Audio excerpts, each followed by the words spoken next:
बिस्मिल्लाह। अच्छा जी, form of summon section 68। समन पहला तरीका। Subsection 1. Every summon issued by a court under this chapter shall be in writing in duplicate, signed and sealed by the presiding officer of such court or by such other officer as the High Court may from time to time by rule direct. ये court ने presiding officer कौन है? वो तो जज है। जज की तरफ से ये इन राइटिंग समन इशू किए जाते हैं। इसकी 2 कॉपियाँ होती हैं। इस पर सील कोर्ट की मोहर भी लगती है कि किस अदालत से ये इशू किया जा रहा है। अच्छा, subsection 2।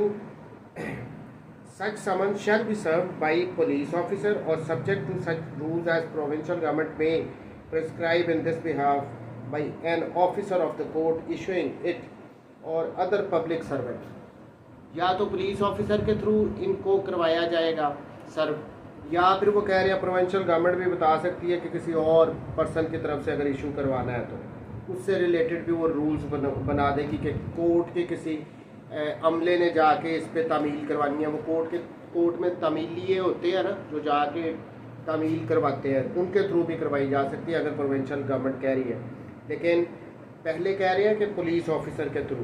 Provided that the court may at the request of the complainant or the accused allow him to serve the summon on his own witnesses. यहाँ पे ये कह रहे हैं कि जो कंप्लेनेंट है या एक्यूज है वो अगर रिक्वेस्ट करे तो उनके जो विटनेसेस हैं अगर वो कोर्ट में नहीं आ रहे तो उन पे भी कोर्ट के थ्रू समन सर्व करवाए जा सकते हैं। 69। देखो ये इजी से सेक्शन है, इनमें कोई इतनी परेशानी वाली बात नहीं।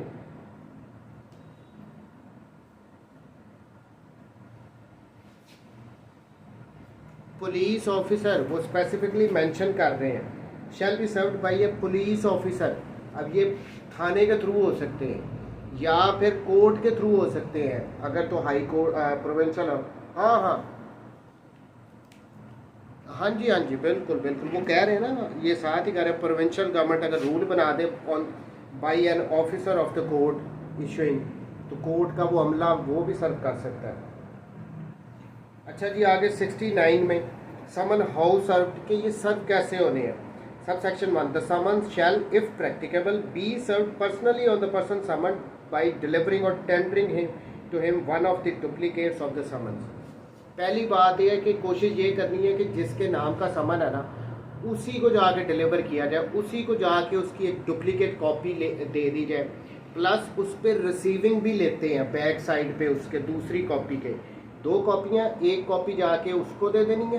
कोशिश ये करनी है कि जिसके नाम का उसको देनी है। Subsection 2। Every person on whom a summon is so served shall sign a receipt therefor on the back of the other duplicate. तो दूसरी जो उसकी एक कॉपी तो उसको दे दी, जो दूसरी कॉपी है उसकी बैक पे उससे साइन करवा लेते हैं कि उसने रिसीव कर ली है। Sub section 3।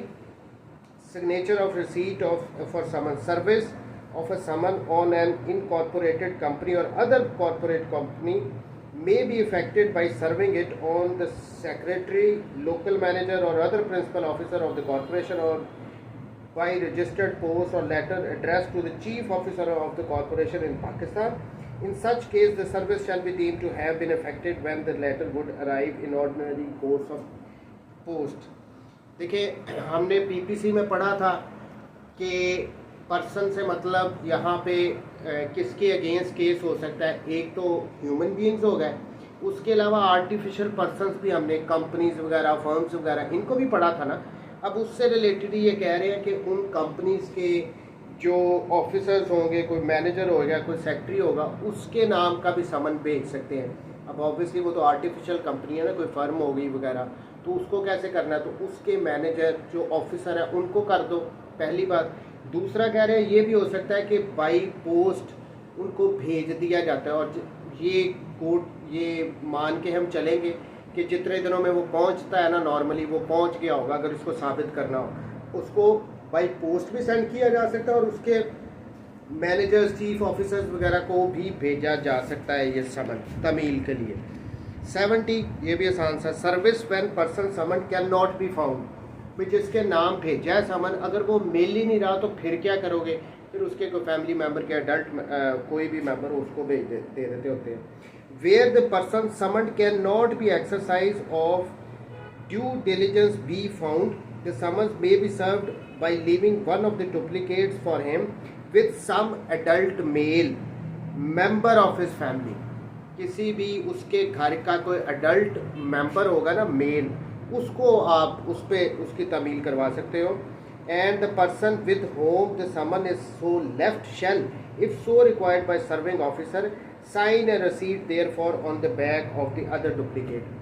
तो वो भी उसी तरह उसके घर का कोई मेल मेंबर है उसको दे दो और बैग पे दूसरे की उसकी रिसीविंग ले लो ताकि रिकॉर्ड पे आ जाए कि भाई तमील होगी. अब ऑब्वियसली अगर मैं घर पे नहीं हूँ तो मेरा कोई भाई है या मेरा कोई बेटा है, वो एडल्ट है, मेल है, उस पे उसको अगर दे दिए गए हैं तो फिर यही समझा जाएगा ना कि उसको भी पता लग ही गया होगा. तो दूसरा प्रोसीजर ये है कि अगर वो बंदा ना मिल रहा हो जिसके ना, लेकिन ड्यू डिलीजेंस यानी पूरी कोशिश की हो उसको ढूंढने की. 71 procedure one service can not be affected before provided, कि अगर तो जैसे पहले कह रहे हैं उस तरीके से सर्विस नहीं हो पा रही तो फिर क्या करोगे आप.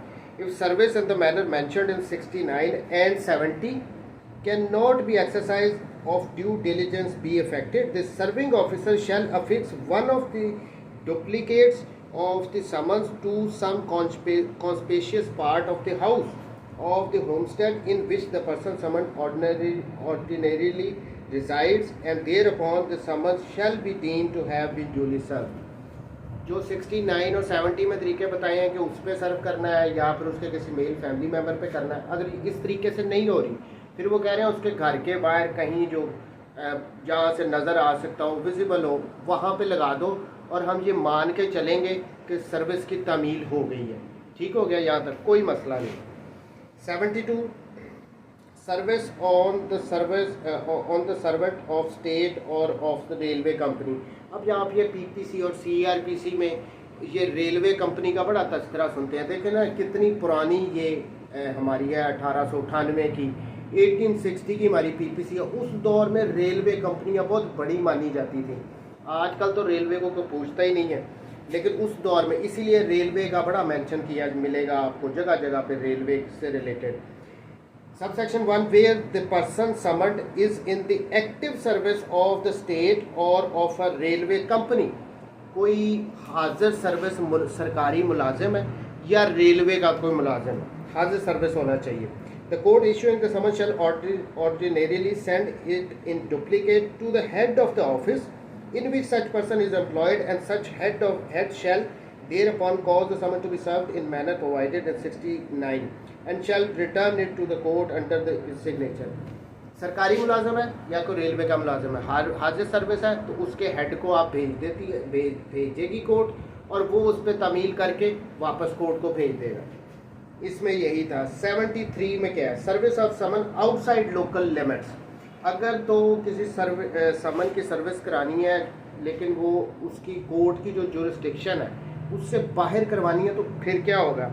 When a court desires that a summon issued by it shall be served at any place outside the local limits of its jurisdiction, it shall be ordinarily sent such summon in the duplicate to a magistrate within the local limits of whose jurisdiction the person summoned resides or is to be there served.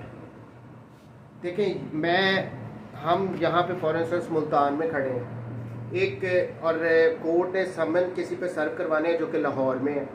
अब वो उसकी jurisdiction से तो बाहर है ना. अब यहाँ पे कह रहे हैं कि वो कोर्ट क्या करेगी, वो लाहौर के मैजिस्ट्रेट को समन भेज देगी और वो फिर उसको आगे फर्दर उस पर पूरा प्रोसीजर अडॉप्ट करवा के उसकी तामील करवाएगा, सर्विस करवाएगा. जैसे नॉर्मली ये अगर वो मुल्तान में ही रहता होता, जो हमने 69, 70, 71 वाले पढ़े हैं, वो सारे प्रोसीजर्स वो लाहौर वाला मैजिस्ट्रेट अडॉप्ट करेगा.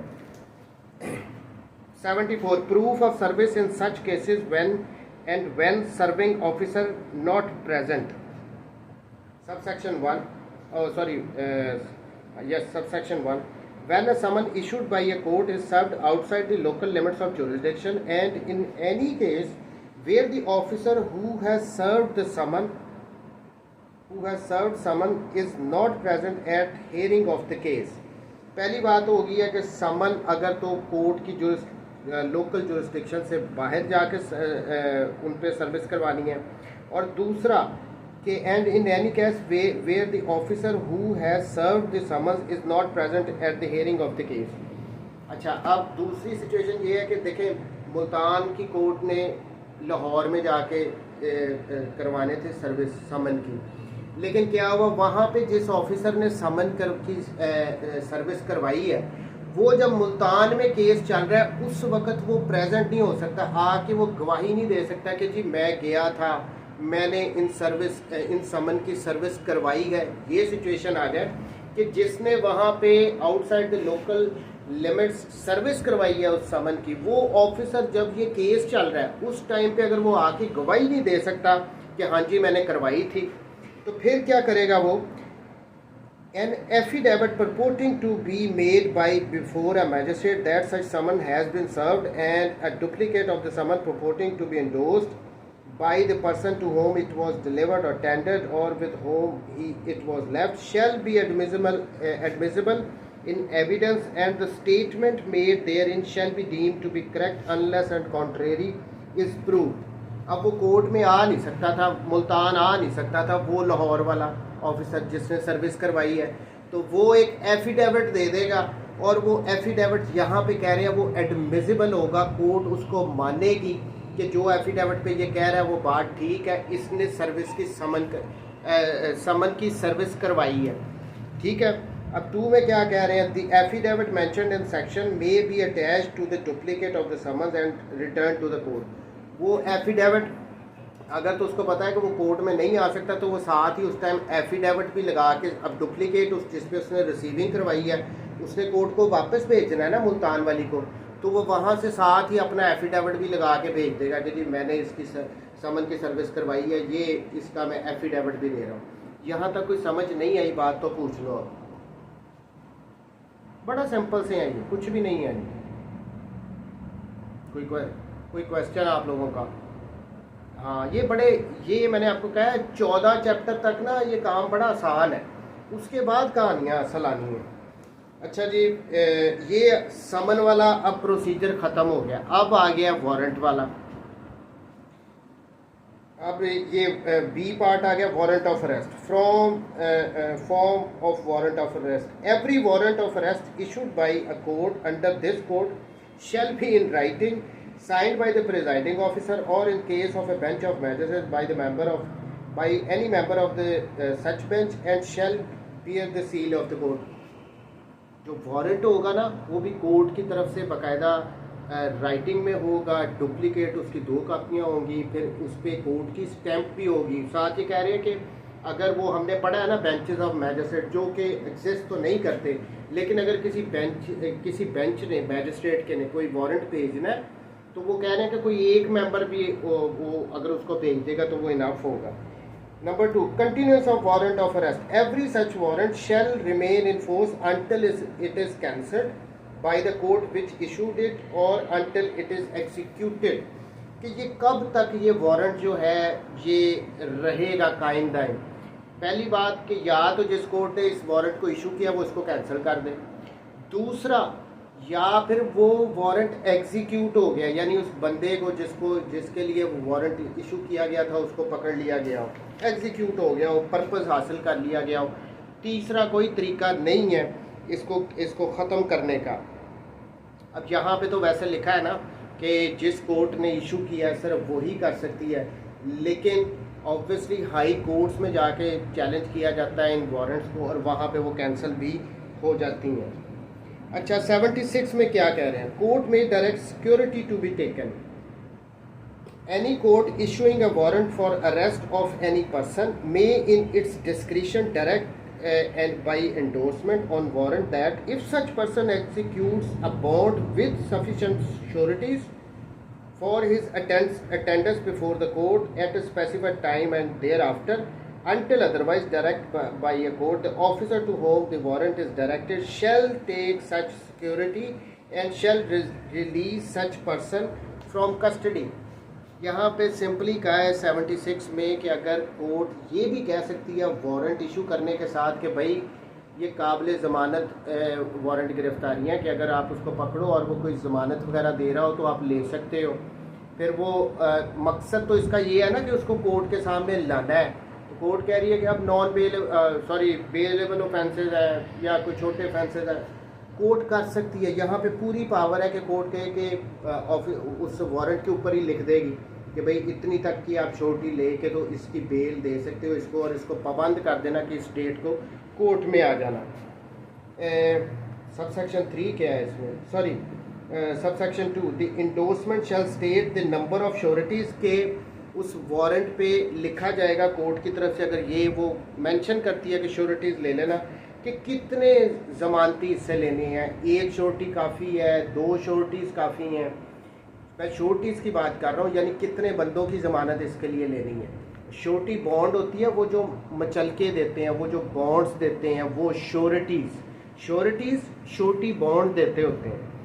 अच्छा, बी में क्या कह रहे हैं, the amount in which they and the person for whom arrest the warrant is issued are to be respectively bound. अब यहाँ पे बी में ये भी कह रहे हैं, अमाउंट भी बता देंगे कि कितने तक की आप श्योरिटी बॉन्ड्स उससे ले सकते हो।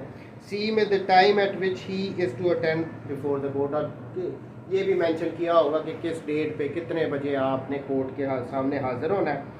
Sub section 3, recognizance to be forwarded, whenever security is taken under this section, the officer to whom the warrant is directed shall forward the bond to the court. अब यहाँ पे ये कह दिया कि ठीक है, वो जिस ऑफिसर को कहा गया था कि भाई आप श्योरिटी भी ले सकते हो और इसको रिलीज़ कर सकते हो, उसने वहाँ पे श्योरिटी बॉन्ड उस पर्सन से ले लिए, उस एक्यूज से। वो श्योरिटी बॉन्ड्स वो कोर्ट को फॉरवर्ड करेगा कि जी आपकी रिक्वायरमेंट के मुताबिक हमने इससे ये श्योरिटी बॉन्ड्स लिए हैं, वो कोर्ट तक उसने पहुँचा लेंगे। 77, वारंट टू होम डायरेक्टेड, कि वारंट किसको डायरेक्ट करने हैं। अब warrant of arrest shall ordinarily be directed to 1 or more police officers, एक या एक से ज़्यादा पुलिस ऑफिसर्स को कहा जा सकता है। But any court issuing such warrant may, if its immediate execution is necessary and no police officer is immediately available, direct it to any other person or persons, and such persons shall execute the same. पहली बात तो police officers को करना है, चाहे एक को करें चाहे एक से ज़्यादा को करें। दूसरी बात वो कह रहे हैं कि अगर बहुत ज़रूरी हो, जल्दी हो इनको एग्जीक्यूट करवाना, तो वो और कोई पुलिस ऑफिसर अवेलेबल ना हो तो किसी दूसरे पर्सन को भी कोर्ट डायरेक्ट कर सकती है, चाहे वो पुलिस ऑफिसर ना भी हो, कि आप जाके इसको एग्जीक्यूट करो। Warrant to several persons, when a warrant is directed to more officers or persons than one, it may be executed by all or by any one or more of them, कि एक या एक से ज़्यादा police officers को अगर direct किया गया कि आप इनको एग्जीक्यूट करवाओ, या एक या एक से ज़्यादा पर्सन्स को कहा गया है, तो प्राइवेट पर्सन को कहा गया है, तो कोर्ट के ऑफिसर्स को कहा गया है, तो उस सूरत में कोई एक भी उसको एग्जीक्यूट कर सकता है, सारे भी कर सकते हैं, एक से ज़्यादा जाके भी करवा सकते हो। अच्छा जी, 78, warrant may be directed to landholders. अब ये बताया गया कि जिनकी ज़मीनें हों, फार्मर्स वगैरह हों, उनको भी कहा जा सकता है, उनके जो मैनेजर्स हों, कि आप वारंट इनके एग्जीक्यूट करवा देंगे। The magistrate of first class, पहली बात तो आ गया कि क्लास 1 का मैजिस्ट्रेट जो है ना वो ये काम कर सकता है। May direct a warrant to any land holder, farmer or manager of the land within his district or subdivision for the arrest of any escaped convict. अब ये कोई मुजरिम हो, वो भागा हुआ हो, I'm not talking about the मुल्ज़िम, एक्यूज़्ड की बात नहीं मैं कह रहा हूँ, कोई मुजरिम हो जिसको सज़ा हुई हो वो भागा हो, एक। नंबर 2, कोई प्रोक्लेम्ड ऑफेंडर हो, इश्तिहारी हो, और person who has been accused of a non bailable offence, या कोई नॉन बेलेबल ऑफेंस का एक्यूज हो, and who has alluded pursuit, उसका पीछा वगैरह कर रहे हो, तो इन सब के लिए इन सब की अरेस्ट के लिए जो वारंट है वो लैंड होल्डर्स को भी दे सकते हैं, फार्मर और उनके मैनेजर्स वगैरह को भी दे सकते हैं। Such landholders, farmers or managers shall acknowledge in writing the receipt of warrant, इन्होंने साइन करके देने हैं कि भाई हमें ये वारंट मिल गए हैं, आगे हम इनको एग्जीक्यूट करेंगे। and shall execute it if the person for whose arrest it was issued is in or enters on his land or farm or the land under his charge. वो क्या उस पर साइन करके एक्नॉलेज करके देंगे कि भाई अगर तो वो मेरी ज़मीनों पे है, मेरे किसी फार्म पे है, तो मैं आपको उसको गिरफ़्तार करके दूंगा, या अगर अभी नहीं है कभी भी आएगा तो मैं उसको पकड़ के दे दूंगा आपको. सिंपल सा है. 3 में when the person against whom such warrant is issued is arrested. फिर क्या हुआ, वो जिसके लिए वो वारंट इशू किया गया था उसको उन लैंड होल्डर ने या फार्मर्स ने पकड़ दिया, अरेस्ट कर लिया उनको. He shall be made over with the warrant to the nearest police officer. तो वो जो करीबी पुलिस ऑफिसर होगा ना, जाके उसको हैंड ओवर करेंगे बंदे को. Who shall cause him to be taken before the magistrate having jurisdiction in the case unless security is taken under section 76. फिर वो फार्मर्स ने अगर पकड़ लिया तो उन्होंने जाके नियरेस्ट पुलिस ऑफिसर को देना है. उस पुलिस ऑफिसर ने उसको जाके मैजिस्ट्रेट के पास पेश कर देना है, या फिर वो अगर रिक्वायर्ड हो, कहा गया हो कि आप श्योरिटी बॉन्ड भी ले सकते हो, तो फिर वो श्योरिटी बॉन्ड लेके उसको रिलीज भी कर सकते हैं. बहरहाल ये है 78 में कि जिनकी ज़मीनों वगैरह पे हैं वहाँ उनको भी ये वारंट डायरेक्ट किया जा सकता है कि भाई अगर आपकी ज़मीनों पे आ जाए तो आपने पकड़ के हमें देना है इसको. 79. लेकिन इसमें ये याद रखना है कि वो नॉन बेलेबल ऑफेंस का एक्यूज हो या कोई कन्विक्टेड हो जो भाग गया हो, जेल तोड़ के ही फॉर इंस्टेंस कोई भाग गया, या कोई इश्तिहारी हो, उन सब इनके लिए warrant. 79. Warrant directed to police officer. A warrant directed to any police officer may also be executed by any officer, police officer, other police officer whose name is endorsed upon the warrant by the officer to whom. देखिए इसमें 79 में simple ये कहा है कि अगर police ने एक ख़ास SHO के नाम कर दिया कि जी इसको वारंट उसको डायरेक्ट किया कि आप इसको पकड़ के लाओ, लेकिन वो आगे से उस वारंट पे किसी दूसरे पुलिस ऑफिसर को भी डायरेक्ट कर सकता है कि भाई आप जाके इसको वारंट को एग्जीक्यूट करके लाओ. ये पावर दी गई है कि जिस पुलिस ऑफिसर के नाम का वारंट है वो किसी दूसरे को भी आगे फर्दर कह सकता है कि आप इसको एग्जीक्यूट करवा के लाओ. 80. Notification of substance of warrant. The police officer or other person executing a warrant of arrest shall notify the substance thereof to the person to be arrested and if so required shall show him the warrant. सीधी सी बात है, उसको बताएगा भाई कि मैं क्यों गिरफ्तार आपको करने आ रहा हूँ, ये वारंट है आपका, उसको दिखा भी देगा कि पढ़ लो. फिर वो फिल्मों में भी आपने देखा होगा ना, वो कहते हैं दिखाओ वारंट किधर है आपका, तो फिर वो वारंट दिखाते होते हैं उसकी तसल्ली के लिए, ये देख लो अदालत का मैं पर्चा लेके आया हूँ. तो ये उसी की बात कह रहे हैं कि अगर वो कहेगा तो आप उसमें दिखा भी देना है उसको. 81. Person arrested to be brought before the court without delay. यानी ये नहीं कि उसको गिरफ्तार कर लिया तो फिर उसको अपने पास ही रखो, जितना जल्दी हो उसको प्रोड्यूस भी करना है कोर्ट के सामने. The police officer or other person executing a warrant of arrest. वैसे अगर कभी भी आपको कोई बंदा पूछ लेना कि वारंट कौन एग्जीक्यूट करवा सकता है, तो जहन में रखना है पुलिस ऑफिसर भी करवा सकता है, कोई अदर पर्सन भी करवा सकता है. बार बार ये अदर पर्सन का वर्ड आ रहा है. अब इसमें कोई प्राइवेट पर्सन भी हो सकता है, कोई कोर्ट का ऑफिसर भी हो सकता है. कोर्ट जिसको चाहे उसको डायरेक्ट कर देगी कि आप इसको एग्जीक्यूट करवा के लाओ. The police officer or other person executing a warrant of arrest shall subject to the provisions of section 76 as to security without unnecessary delay bring the person arrested before the court before which he is required by law to be produced. जितनी जल्दी होगा ना उसने उस court के सामने उसको लेके आना है जिसने भी ये वारंट एग्जीक्यूट करवाना है. अगर तो सिक्योरिटी का कहा गया 76 वाली श्योरिटी बॉन्ड लेके छोड़ देना, वो एक अलग इशू है. अदरवाइज उसने अगर ये नहीं कहा गया तो विदाउट डिले उसने उसको कोर्ट के सामने लेके आना है.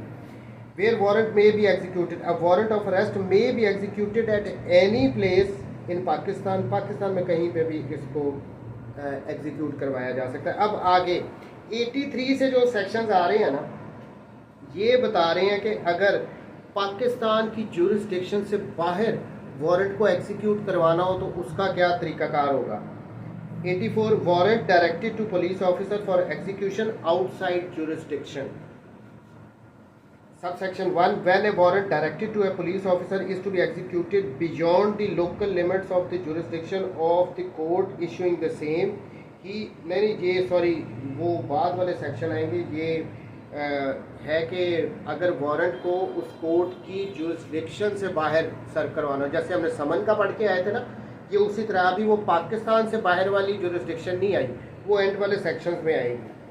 Warrant directed to police officer for execution outside jurisdiction, ये हाँ वो समन की तरह, जैसे वो हमने एग्जांपल ली थी ना, यहाँ मुल्तान वाली अगर कोर्ट है उसने लाहौर में एग्जीक्यूट करवाना है, तो यहाँ पे भी वही बात है कि अगर मुल्तान वाली कोर्ट ने लाहौर में जाके इसको एग्जीक्यूट करवाना है, वो बंदा वहाँ पे है, तो फिर क्या होगा, ये वही सारा समन वाला ही प्रोसीजर काइंड ऑफ आएगा। Subsection 1, when a warrant directed to a police officer is to be executed beyond the local limits of the jurisdiction of the court issuing the same, he shall ordinarily take it for endorsement either to a magistrate or to a police officer not below the rank of an officer in charge of a police station with the local limits of whose jurisdiction of warrant is to be executed। देखें यहाँ से warrant लिया, जाके लाहौर में execute करवाना है, इस court की जुरिस्डिक्शन से बाहर हो गया। अब ये यहाँ पे सिंपली कह रहे हैं कि या तो वो उधर के मैजिस्ट्रेट के पास जाएगा, या फिर वो पुलिस ऑफिसर जिसकी जुरिस्डिक्शन में वो आता है वहाँ पे जाएगा और उनको कहेगा कि भाई हमने इसको पकड़ना है, इसको अरेस्ट करना है। जैसे आज ही की एग्जांपल ले लेते हैं, वो कोयटा में इमरान खान साहब के अगेंस्ट FIR हुई, वहाँ की पुलिस यहाँ पे आई है, यहाँ पे आके वो कंसर्न जो थाना था उतर गई है, जाके उन्होंने कहा जी कि हम इस तरह वारंट लेके आए हैं, हमने इसको अरेस्ट करना है। ये यहाँ पे कह रहे हैं either to magistrate or to police officer not below the rank of officer in charge, या वो मैजिस्ट्रेट के पास भी जा सकता है या पुलिस ऑफिसर जिसका रैंक वो ऑफिसर इंचार्ज हो पुलिस स्टेशन का, उसके पास भी जा सकता है। नॉर्मली वैसे पुलिस जो होती है वो डिपेंड करता है किधर जा रही है, मैं पावर्स उसके पास दोनों ही, इख्तियारात उसके पास दोनों, जिधर मर्जी चला गया। हाँ जी,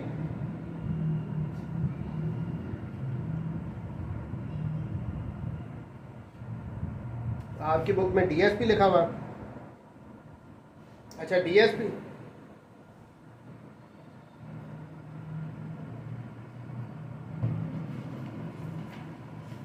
अच्छा मेरी बुक थोड़ी पुरानी है तो मुझे साथ साथ बता दिया करो अगर कहीं पे अमेंडमेंट आ गई हो।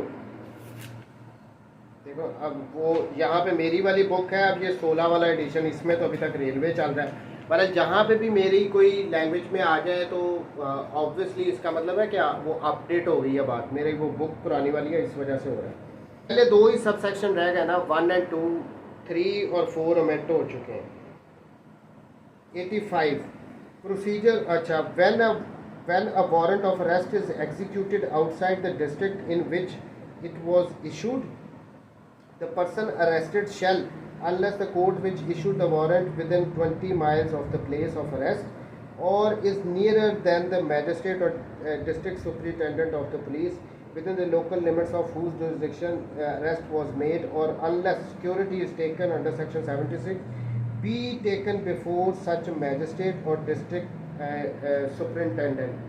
देखें वो कह रहे हैं कि जब एक पर्सन को अरेस्ट कर लिया है ना लोकल लिमिट से बाहर जाके, the person arrested shall, unless the court which issued the, अगर तो जिस कोर्ट ने उसको इशू किया है वारंट कि जाके उसको अरेस्ट करके लाओ, वो कोर्ट जहाँ से वो अरेस्ट हुआ है वो फासला उनका 20 माइल से कम है, पहली सूरत ये, और इस उससे or is nearer than the magistrate or district, और जहाँ पे उसको अरेस्ट करना था किया गया वहाँ के मैजिस्ट्रेट और जो DSP है उनसे ज़्यादा करीब ये वाला मैजिस्ट्रेट है, दो वो उसकी जुरिस्डिक्शन से बाहर है लेकिन फासला कम है, 20 माइल से कम है, तो इसके पास वो ले आएंगे। देखें जिस कोर्ट ने इशू किया वारंट और जहाँ से वो अरेस्ट हुआ है, अब यहाँ से फासला 20 माइल से कम है पहली बात, सेकेंडली यहाँ का फासला जो है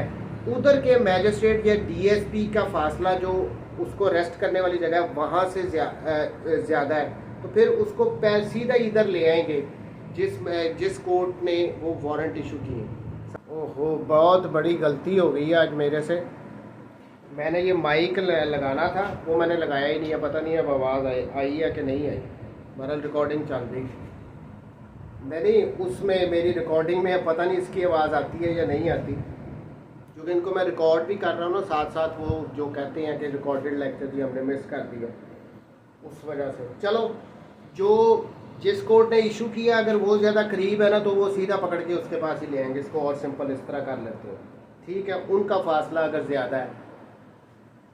86 procedure by magistrate before home person arrested is brought, such magistrate और district superintendent shall, if the person arrested appears to be person intended by the court which issued the warrant, direct his removal in custody of such court। भाई अगर तो बंदे को arrest कर लिया गया, उसको फिर उस इलाके वाली कोर्ट के सामने पेश किया गया या डीएसपी के सामने पेश किया, तो वो क्या कहेंगे? अगर तो ऑफेंस ही बेलेबल है वो और वो श्योरिटी बॉन्ड देने के लिए भी तैयार है, तो उससे वो बॉन्ड्स लेके तो जिस कोर्ट ने वारंट इशू किए हुए हैं उसको भेज दिया जाएगा। लेकिन अगर वो ऑफेंस नॉन बेलेबल है फिर क्या होगा? Second proviso provided further that if the offence is not bailable or no direction has been endorsed under section 76 on the warrant. अगर तो ऑफेंस ही नॉन बेलेबल है प्लस कोई डायरेक्शन भी दी नहीं गई जिस कोर्ट ने वो वारंट भेजा था कि भाई इससे कोई श्योरिटी बॉन्ड वगैरह ले लेना, इस सिचुएशन में क्या होगा? द सेशन जज of the session division in which the person is arrested may subject to the provisions of section 497 or for the sufficient reasons release the person on an interim bail on such bond or security as the session जज thinks fit and direct the person to appear on the specified date before the court which issued the warrant and forward the bond। Non bailable offence है plus direction भी दी गई थी warrant पे कि आप इसे surety bond ले सकते हो अंडर सेक्शन 76, तो वो कोर्ट या मैजिस्ट्रेट जिसकी जुरिस्डिक्शन में उसको गिरफ्तार करके पेश किया गया वो उसे श्योरिटी बॉन्ड ले लेंगे और वो बॉन्ड लेके उसी कोर्ट को भेज देंगे कि हमने इसे बॉन्ड ले लिया और ये इस डेट पे अपीयर हो जाएगा। सेकेंडली, अगर ऑफेंस ही नॉन बेलेबल है, पहली बात ये आ गई थी, और सेकेंडली उस पर कोई वारंट पे डायरेक्शन भी नहीं दी गई थी कि आपने इससे कोई अंडर सेक्शन 76 कोई बॉन्ड वगैरह लेना है, तो फिर सेक्शन 497 वो क्या है? वो पोस्ट रेस्ट बेल का सेक्शन है। तो यहाँ पे वो फिर उसकी पूरी बेल सुनेगा और अगर उसको लगता हो कि इसको वो बेल दे देनी चाहिए तो वो उसको बेल देगा अंडर सेक्शन 497 और जो बॉन्ड उससे लेगा वो उसी कोर्ट को भेज दिए जाएंगे जिसने वो वारंट इशू किया था। कोई कंफ्यूजन है सेक्शन 86 में तो अभी पूछ लो, सिंपल सी बात, क्लियर है? आगे चलो। अच्छा, अब यहाँ पे 86A में कहा है कि अगर उसको रिमूव करना, अगर हाँ जी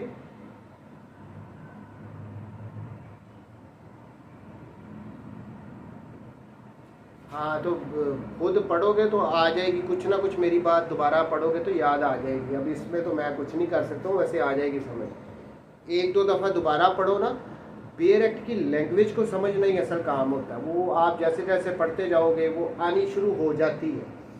अच्छा जी, अब 86A में क्या कह रहे हैं कि अगर किसी को रिमूव करना हो ट्राइबल एरियाज़ में तो फिर थोड़ा सा ज़्यादा केयर कर रहे हैं यहाँ पे इस सेक्शन में 86A में। Where a person arrested under section 85 is to be removed to the any place in the tribal areas, उसको कहाँ पे भेजना है? ट्राइबल एरियाज में।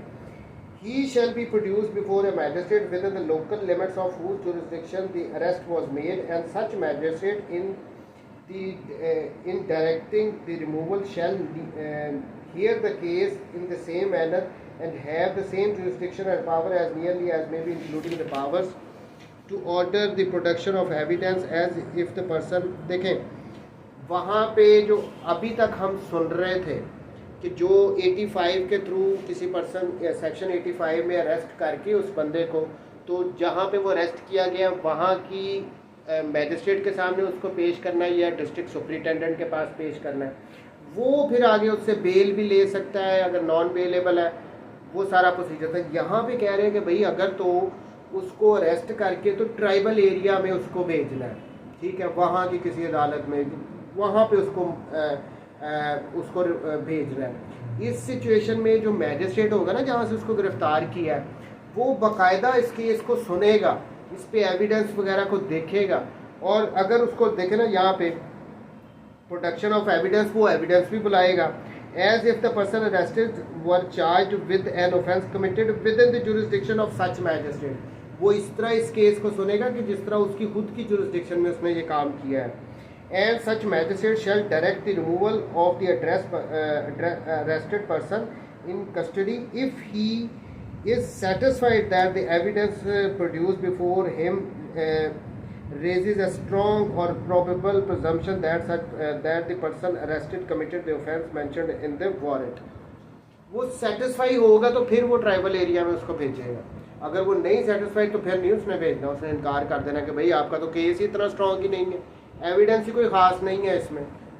ये आ गई ट्राइबल एरिया का, जेन में रख लो. ट्राइबल एरिया के केस में मैजिस्ट्रेट फिर उस पर प्रॉपर हेयरिंग करेगा, उसने सेटिस्फाई होना है तो फिर उसको कहना है कि भाई इसको ले जाओ उधर ट्राइबल एरियाज में, अदरवाइज नहीं वो भेजेगा उसको. कोई मसले मसाइल, यहाँ तक ये वारंट का पोर्शन हमारा हो गया ख़त्म. अब आ गया 87-88, ये बड़ा मशहूर है ज़माना सेक्शन है 87-88. आप अदालतों में जाओगे ना, सुनोगे 87-88 की कार्रवाई होगी, वो ये वाला सेक्शन है. प्रोक्लेमेशन ऑफ एंड अटैचमेंट, कि किसी को इश्तिहारी डिक्लेयर किया जाता है, फिर उसके बाद उसकी प्रॉपर्टी को भी अटैच कर लिया जाता है कि वो अगर अदालत में पेश नहीं हो रहा हो. अब इसमें 87 and 88 proclamation for the person absconding, जो भाग गया है उसको प्रोक्लेम एब्सकॉन्डर जो है वो डिक्लेयर किया जाता है और उसकी प्रॉपर्टी वगैरह को अटैच कर लेती है गवर्नमेंट. 87 और 88 ये दोनों बड़े इंपॉर्टेंट सेक्शन है, इसको गौर से पढ़ना है. इसमें बेसिकली प्रोसीजर ही बताए गए हैं. Subsection 1. If any court is satisfied after taking evidence that the person against whom a warrant has been issued by it has absconded or is concealing himself so that such warrant cannot be executed. या तो court को ये पता लग गया कि भाई हमने वारंट भी इशू करके देख लिया, ये भाग गया, एब्सकॉन्ड कर गया, और या अपने आप को ये छुपा रहा है ताकि ये वारंट एग्जीक्यूट ना हो. Such court may publish a written proclamation requiring him to appear at a specified place and at a specified time, not less than 30 days from the date publishing such proclamation. फिर क्या करेगी court? In writing publish करवाएगी उसके लिए कि भाई इस date पे आप कोर्ट में आ जाओ. पहले समन करवा लिए फॉर इंस्टेंस, फिर वारंट भी इशू कर लिए, वो बंदा या तो भाग गया, एब्सकॉन्ड कर गया, या वो कहीं छुप गया कि मैंने ये वारंट नहीं, उनकी एग्जीक्यूशन नहीं हो रही उन वारंट्स की. इस सिचुएशन में फिर कोर्ट के पास नेक्स्ट स्टेप जो होता है वो प्रोक्लेमेशन का, इसको इश्तिहारी करार देने की कार्रवाई शुरू हो जाती है. इन राइटिंग होगी, विद इन 30 डेज वो उसको टाइम दिया जाएगा. Subsection 2. The proclamation shall be published as follow. It shall be publicly read in some conspicuous place of the town or village in which such person resides. ये जो proclamation होगा ये जहाँ पे वो रहता है, जिस भी एरिया में, जिस इलाके में, वहाँ पे जाके पब्लिकली इसको पढ़ा जाएगा. अभी कोर्ट आपको इश्तिहारी करार दे देगी, पहुँच जाओ अदालत में इस डेट पे, ठीक है. B. It shall be affixed to some conspicuous part of the house or homestead in which such person ordinarily resides or to some conspicuous place of such town or village. उसके घर के बाहर भी उसको लगा देंगे कि भाई इस डेट पे आपने आ जाना है, और उसके जहाँ पे वो रहता है उस टाउन विलेज जहाँ पे लोग सारे पढ़ सके, पढ़ के कोई जाके उसको बताए हो तेरे इश्तिहार छप गए, तो इस जगह पे ये पेस्ट भी किए जाएंगे. सबसे आगे C. A copy thereof shall be affixed to some conspicuous part of the court house. Court के एरियाज में भी ये इश्तिहार लगे होते हैं, वहाँ पे भी लगेंगे. Subsection 3. A statement in writing by the court issuing the proclamation to the effect that the proclamation was duly published on a specified day shall be conclusive evidence that the requirement of this section has been complied with and that the proclamation was published on such day. वो कह रहे हैं कि ये जो proclamation court की तरफ से इशू की जा रही है ना, ये कंक्लूसिव एविडेंस होगी कि भाई पूरे प्रोसीजर अडॉप्ट किए गए, वो नहीं आ रहा, ठीक है. ये हो गया 87. अब 88 में आ जाओ. Attachment of the person of property of person absconding. जो इश्तिहारी हो रहा है ना उसकी फिर प्रॉपर्टी को भी कुर्क कर लेना. मैं यहाँ पे इसकी एग्जांपल अभी दे देता हूँ. इसको आपने सियासी नहीं समझना, लेकिन अगर गौर करें तो ये रिसेंट अगर इसहाकडार गया था, इश्तिहारी डिक्लेयर हो गया था, उसकी प्रॉपर्टी वो जवेरी हाउस वगैरह वो गवर्नमेंट ने अपने कब्ज़े में ले लिया। नवाज शरीफ चला गया यहाँ से, इश्तिहारी हो गया। कोर्ट ने वो ये 87-88 की कार्रवाइयाँ हुई हैं, इश्तिहारी डिक्लेयर किया, फिर उसके बाद उनकी प्रॉपर्टीज़ को भी अटैच कर लिया गया। तो ये 87-88 वाली कार्रवाइयाँ अब तो याद रहेगा।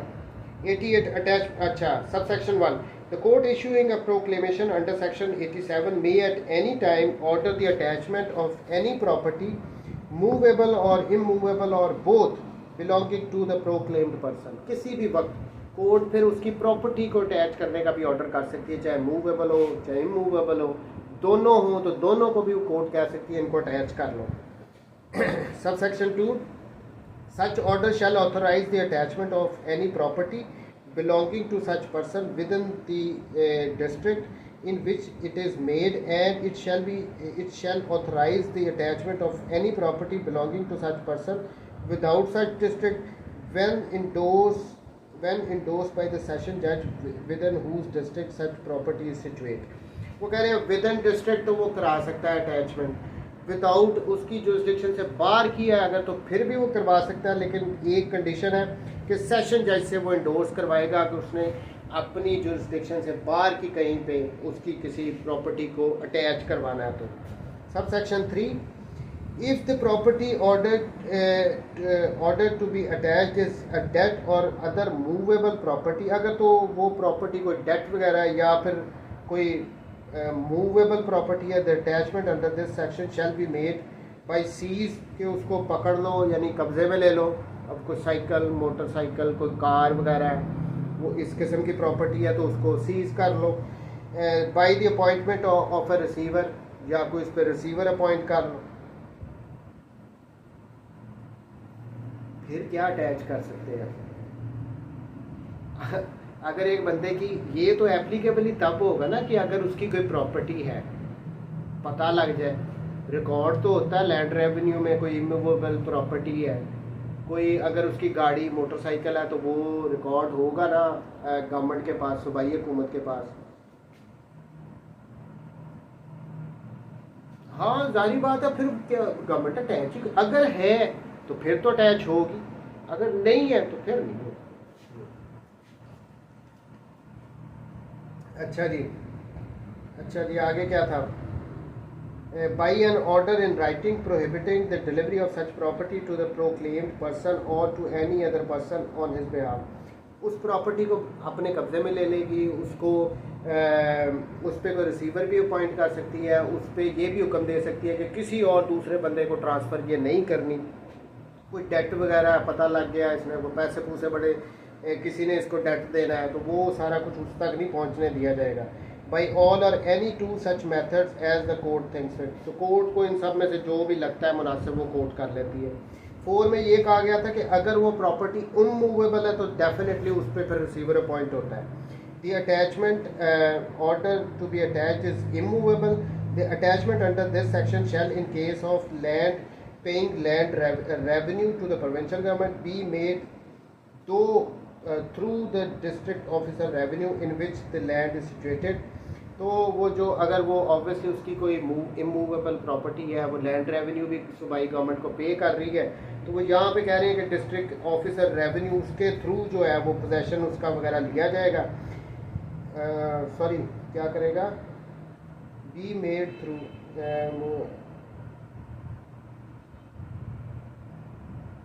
हाँ उसकी अटैचमेंट जो है वो डिस्ट्रिक्ट ऑफिसर रेवेन्यू उसके थ्रू अटैच उसको करवाया जाएगा। और दूसरे केसेस में बाय टेकिंग पोजेशन, उसका पोजेशन लेके या उस पर रिसीवर अपॉइंट करके, by an order in writing prohibiting the payment of the rent or delivery property proclaimed person to any other person. Otherwise फिर उस पर पोजेशन गवर्नमेंट ने बेसिकली ले लेना होता है उस प्रॉपर्टी का, इमूवेबल का, उस पर रिसीवर अपॉइंट कर दे कि उसका लेन देन सारा बंद हो जाएगा, वो उस तक नहीं पहुंचने दिया जाएगा। 5 में था if the property order to be attach consist of livestock or is of perishable nature, इस किस्म की है जो कि लाइफ स्टॉक उसकी कोई पोल्ट्री फार्म है फॉर इंस्टेंस, वो मुर्गियाँ वगैरह है उसकी, या फिर सब्जियाँ वगैरह हैं, इस किस्म की कोई उसकी पेरिशेबल नेचर तो होता है ना, जिसका ख़राब होने का खदशा हो, तो उसमें क्या करेगी कोर्ट, उसको बेच देगी फौरी। The court may if it thinks expedient order immediate sale thereof and in such case proceed of sale shall abide the order of the court. वो जो प्रोसीड है वो कोर्ट अपने जो भी उससे पैसे वगैरह आएंगे कोर्ट अपने पास रख लेगी। जो अगर पेरिशेबल आइटम है तो ख़राब होने वाला चीज़ें हैं तो फिर तो उनको कोर्ट ने बेचना ही ना, वरना तो वो नुकसान ही होगा। Sub section 6 the power duties and liabilities of A receiver appointed under this section. Simply कह रहे हैं कि जो CPC में ऑर्डर 40 में बताई गई है ना, रिसीवर की पावर्स, ड्यूटीज़ और लाइबिलिटीज़, वो किस तरह उसकी देखभाल करेगा उस प्रॉपर्टी की, वो कहता है वही सारी यहाँ पे एप्लीकेबल है 6 से। अब ये बड़ा इंटरेस्टिंग है कि अगर उस प्रॉपर्टी से रिलेटेड कोई ऑब्जेक्शन वगैरह हो, कोर्ट तो ये मान के समझ रही है कि अटैचमेंट कर रही है कि ये उस पकौड़े की हैं, उस इश्तिहारी की हैं, लेकिन उस पर किसी और का भी तो राइट हो सकता है। कोई आके ये भी तो कह सकता है कि नहीं जी नहीं, ये उसकी नहीं, ये तो मेरी ज़मीन है। अच्छा जी, if any claim is preferred to or objection made to the attachment of any property attached under this section within 6 months from the date of this such attachment by any person other than the proclaimed person। किसी दूसरे person ने उस पर objection कर दिया है within 6 month, तो उसका क्या प्रोसीजर है। On the ground that the claimant or objector has an interest in such property, कि उसका कोई इंटरेस्ट है, भाई वो मालिक नहीं है, मालिक मैं भी हूँ, आपने हमारी मुश्तरका ज़मीन थी, आपने उसकी तो पकड़ी है, मेरा हिस्सा भी साथ आपने अटैच कर लिया, and that such interest is not liable to attachment. आपने उसका करना था हिस्सा, मेरा भी आपने साथ करी जा रही है, मेरा इंटरेस्ट आप कैसे कर सकते हो attach. Under this section the claim or objection shall be inquired into and may be allowed or disallowed in whole or in part. वो इस पर प्रॉपर सुना जाएगा, इस पर हेयरिंग होगी, उसके बाद कोर्ट डिसाइड करेगी अलाउ करेगी या डिसअलाउ करेगी, या इन पार्ट्स भी उसको अलाउ कर सकती है या डिसअलाउ कर सकती है। अच्छा, provided that any claim preferred or objection made within the period allowed by this subsection may in the event of death of the claimant. अगर वो किसी बंदे ने इस किस्म की ऑब्जेक्शन ले ली कि भाई इसमें मेरा हिस्सा भी है, आप इसको अटैच नहीं कर सकते, उसकी अगर डेथ हो जाएगी तो उसके लीगल एयर्स जो है उसकी जगह पे आ जाएंगे और वो उसको आगे उस पे ऑब्जेक्शन पे आगे प्रोसीड वो करेंगे। 6B क्लेम, दोबारा इसको आप लोग पढ़ो,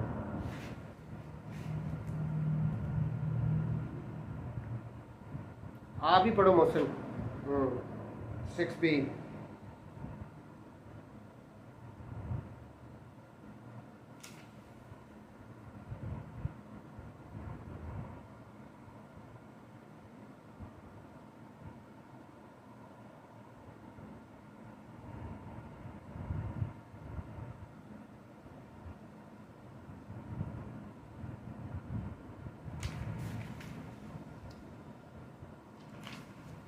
हाँ, अब ये इसमें ये कह रहे हैं कि अगर तो जिस कोर्ट ने इशू किए हैं अटैचमेंट के ऑर्डर, आप वहाँ पे जाके ऑब्जेक्शन ये रेज कर सकते हो, या अगर सेशन कोर्ट की एंडोर्समेंट के साथ भी अटैचमेंट हुई है फिर भी आप उस मैजिस्ट्रेट के पास जाके कर सकते हो ऑब्जेक्शन, उसकी अदालत में उसके पास जाके ये ऑब्जेक्शन रेज कर सकते हो।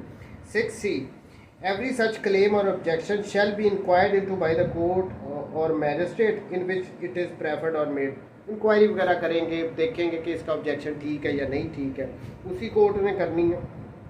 6D Any person whose claim or objection has been disallowed whole or in part by an order under subsection 6A may within a period of 1 year, किसी का अगर उसकी जो ऑब्जेक्शन थी उसको डिसअलाउ किया गया या उसका कोई पार्ट को डिसअलाउ किया गया, तो वो 1 साल के अंदर अंदर क्या कर सकता है, institute a suit to establish the right which he claims in respect of the property in dispute but subject to the result of such suit if any the order shall be conclusive. वो 1 साल के अंदर अंदर अगर disallow हो गया है in whole या कोई पार्ट, फिर भी उसके पास ऑप्शन है कि वो सिविल कोर्ट में जाके अपने राइट को इस्टेब्लिश करने के लिए सूट फाइल कर सकता है, और ये ऑर्डर जो होगा subject to result of that suit होगा। यानी वो अगर तो आगे बदला गया, वहाँ पे उसके हक में फैसला आ गया तो फिर वही माना जाएगा।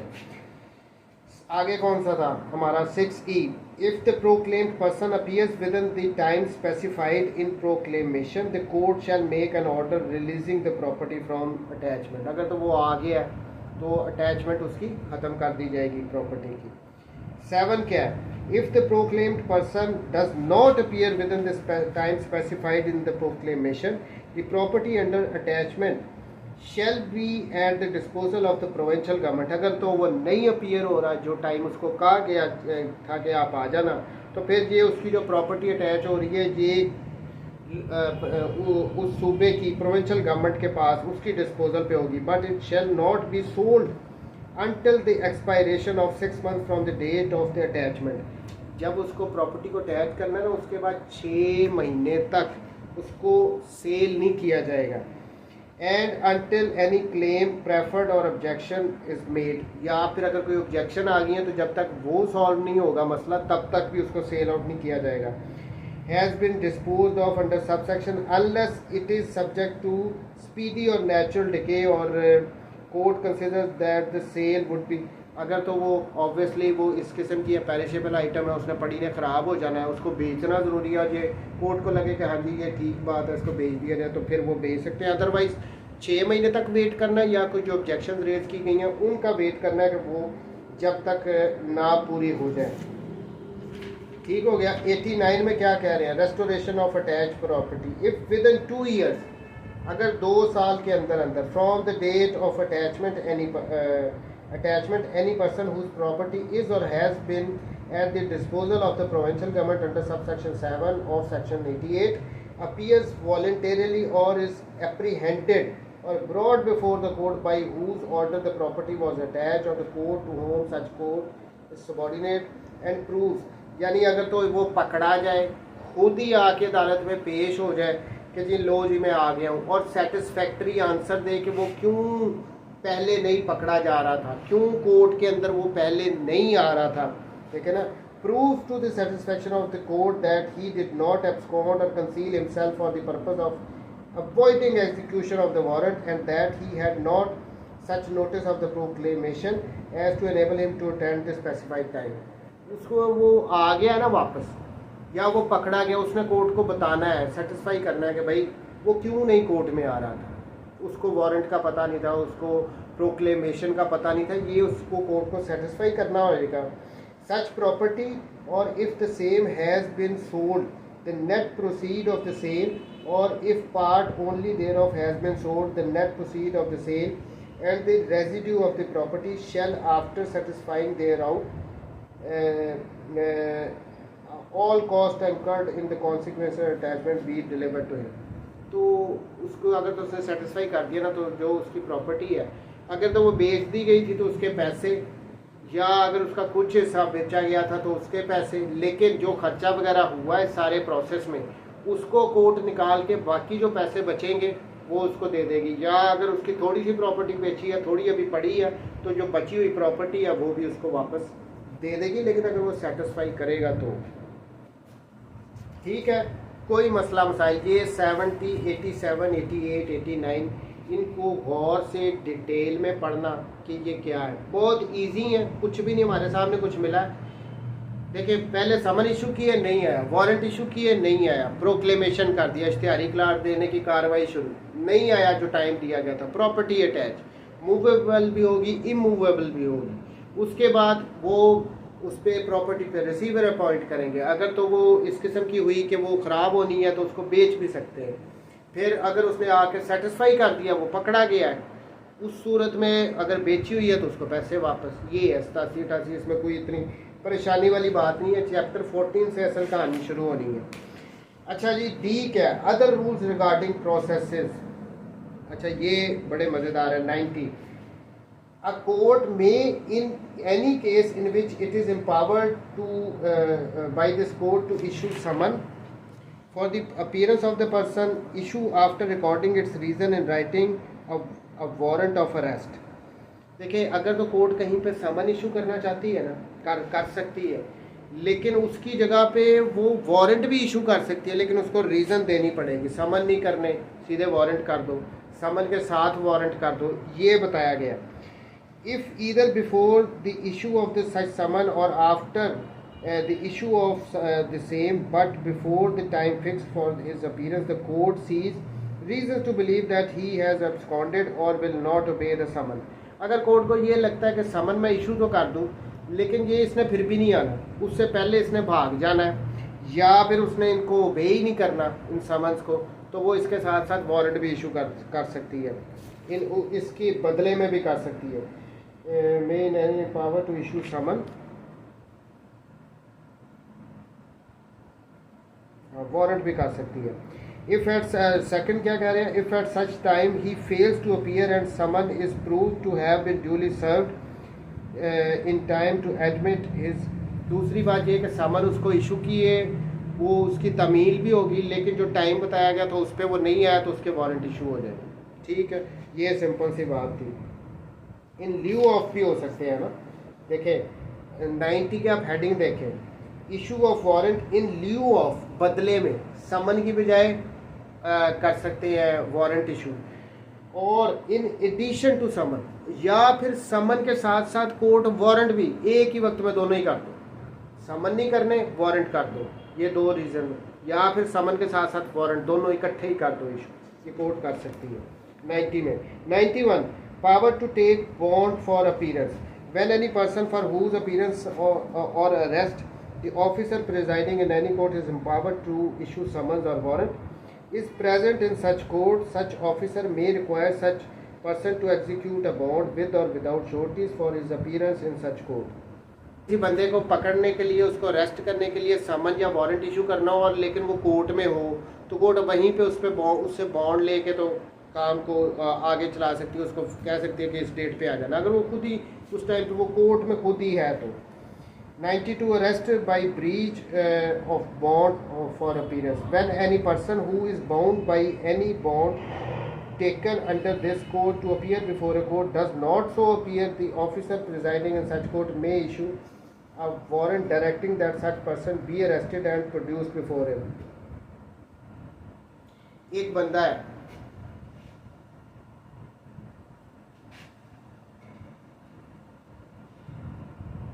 सॉरी अभी तो ख़त्म नहीं हुआ, सॉरी, इसमें ये 92 में ये कहा गया व्हेन एनी पर्सन, अगर एक बंदा था उसका कोई समन या वारंट इशू किया गया, उसने बॉन्ड दे दिए कि हाँ जी ठीक है मैं उस डेट पे आ जाऊंगा, कोर्ट में अपीयर होऊंगा, बॉन्ड देने के बावजूद वो नहीं आया तो कोर्ट यहाँ पे उसके वारंट ऑफ अरेस्ट इशू करेगी कि ले जी आप इसको पकड़ के ही लेके आओ।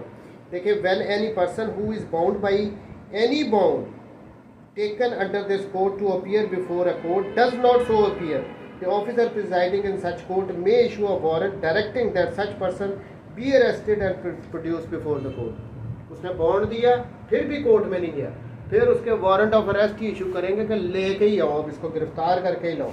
93 provisions of the chapter generally applicable to summons and warrant of arrest. The provisions contained in this chapter relating to a summon and warrant and their issue, service and execution shall so far as may be apply to every summon and every warrant of arrest under the code. जितनी भी provision है वो करें ये सारी समन warrant वाली पे लगे।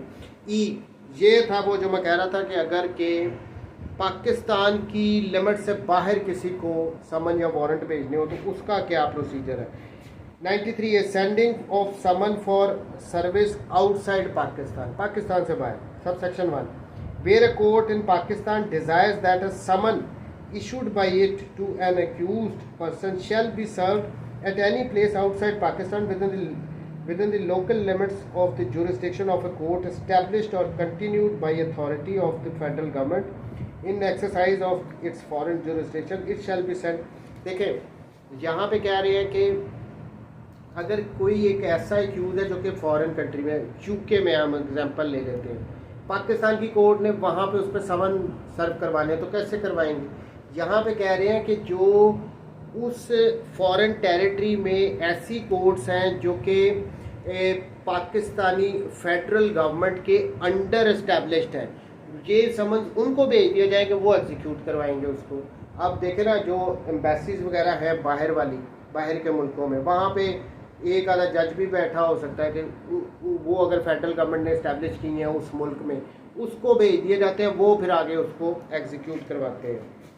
Subsection 2, the provisions of section 74 shall apply in case of summons sent for service under this section, as if the presiding officer of that court to whom it was sent were a magistrate in Pakistan.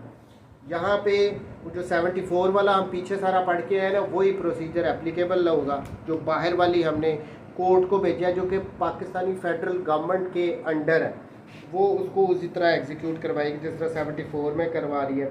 Sending of warrants for execution outside Pakistan, ऊपर वाला था summons का, अब ये warrants का। Notwithstanding anything contained in section 82 where a court Pakistan desires that a warrant issued by it for the arrest of an accused person shall be executed at any place outside Pakistan within the local limits of jurisdiction, a court established or continued by the authority of the federal government in exercise of foreign jurisdiction, it may send such warrant by post or otherwise to the presiding officer of that court to be executed. ये भी वही बात आ गई, वो जो federal government के under जो court बाहर की टेरिटरी में बनाई है ना, जहाँ पे वो एक्यूज है, उसको भेज देंगे, वही एग्जीक्यूट करवाएगा। Service and execution in Pakistan of processes received from outside Pakistan. तीसरे में कह रहे हैं कि अगर बाहर वालों ने भेज दिए कि पाकिस्तान के अंदर इनको एग्जीक्यूट करवाओ, तो फिर क्या होगा। Where a court has received for service or execution of summon to or a warrant of for arrest an accuse person issued by a court established or continued by the authority, अगर जो बाहर जो एक court बनाई हुई है उसने वहाँ से भेज दिया है पाकिस्तान की अदालत में यहाँ पे कि भाई ये वारंट है, ये समन है, इनको एग्जीक्यूट करवाओ, तो फिर क्या होगा।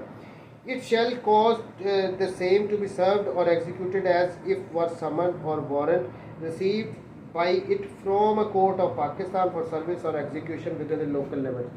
तो वो कोर्ट ऐसे ही समझेगी कि ये हमें बाहर की अदालत से नहीं आया, ये हमें पाकिस्तान के अंदर से किसी अदालत ने भेज दिया और उसको उसी प्रोसीजर के थ्रू वो एग्जीक्यूट करवाएंगे। Subsection 2, where any warrant of arrest has been so executed, the person arrested shall so far as possible be dealt with in accordance with the procedure। तो 85-86 का प्रोसीजर वगैरह अडॉप्ट होगा अगर किसी बंदे को इसके 93C के अंडर किसी को अरेस्ट कर लिया। यहाँ से बाहर समन भेजने हैं, बाहर जो कोर्ट्स बनी हैं जो पाकिस्तान के अंडर ही हैं, जो पाकिस्तानी लॉज के अंडर बनी हैं, उनको भेज देंगे, वो एग्जीक्यूट करवाएंगी, समन भी वारंट भी। उन अदालतों ने अगर यहाँ पे भेज दिया समन या वारंट, तो यहाँ वाली अदालतें ऐसे ही एग्जीक्यूट करवाएंगी जैसे पाकिस्तान के अंदर से किसी और कोर्ट ने हमें कहा है कि जी समन या वारंट को आप एग्जीक्यूट करवाओ। अब कोई मसला मसाइल है तो बताओ। ये चैप्टर हमारा ख़त्म हो गया, काफ़ी लेंथी था, जोर मेरा पूरा लगवा दिया।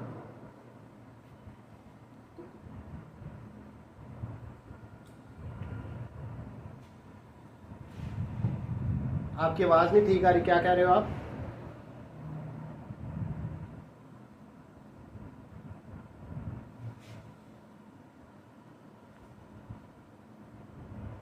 हाँ, इसको एक दफ़ा रीड आउट कर लेना, ये सिंपल सा है, इसमें कोई इतनी परेशानी वाली बात नहीं है। मोहम्मद अली ठीक हो।